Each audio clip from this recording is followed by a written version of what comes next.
Hi, I'm Gary Scott. I want to today briefly look at the 7-point command posture, or the 6-point command posture, which is to live in one country, bank in the second country, hold assets in the third country, all through a corporation in a fourth country, with a company in a fifth country that earns income in a sixth country. I call it the 6-point command posture because it gives you the ability to distribute your assets in as many places as possible and to give you a maximum number of options to adapt as events unfold and change as time progresses.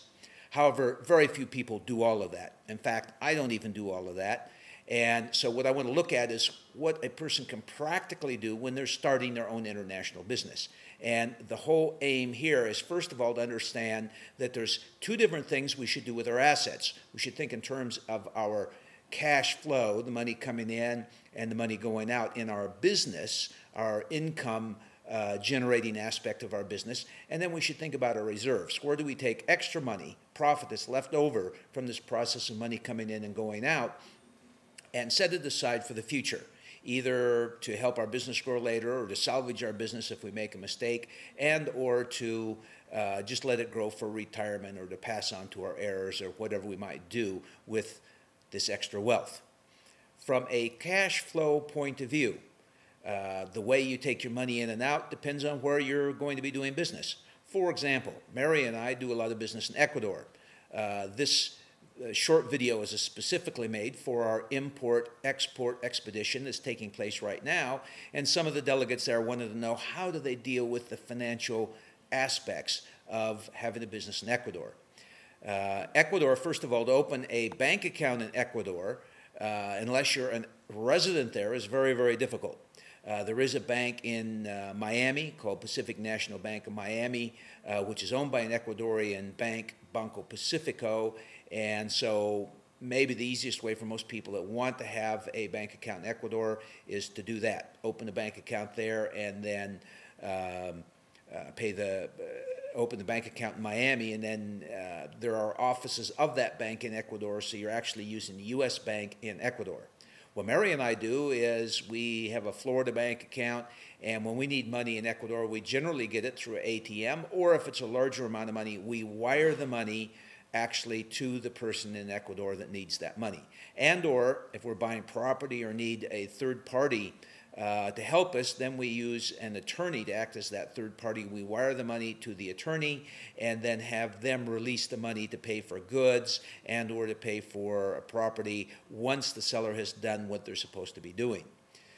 So we don't actually have a bank account in Ecuador.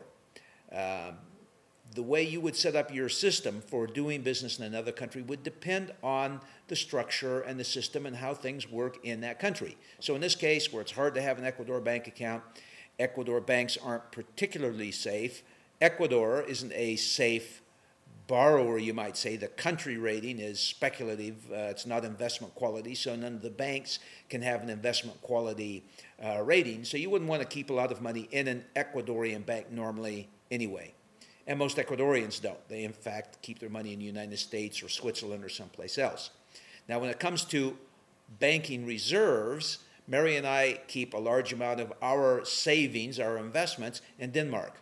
Why Denmark? Well, it's one of the safest countries in the world to bank. It's in the top 5 safest countries, where the United States is about 29th. Britain is 44th, if you can imagine.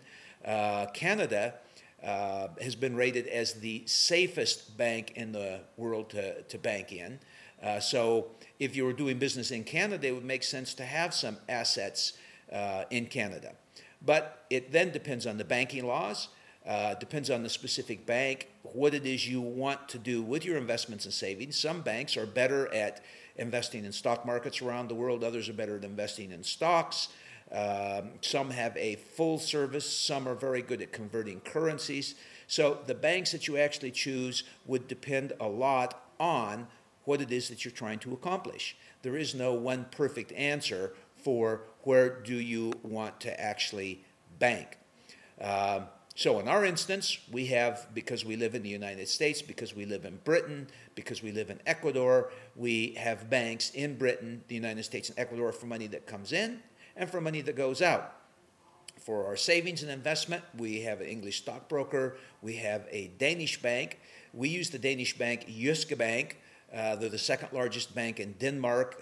They have a AA2 rating from Moody's from a safety point of view, and they specialize in being able to buy bonds, shares, and currency investments all over the world, and that fits very well with what we like to do. So that's just a brief summary of what a person might want to do as far as deciding where they would want to set up their bank accounts and so forth. You can learn a lot more about this at our GaryAScott.com site, and we're continuously covering this sort of information in our multi-currency course, and you can get details about that multi-currency portfolios course at the catalog at www.GaryAScott.com. Thank you very much.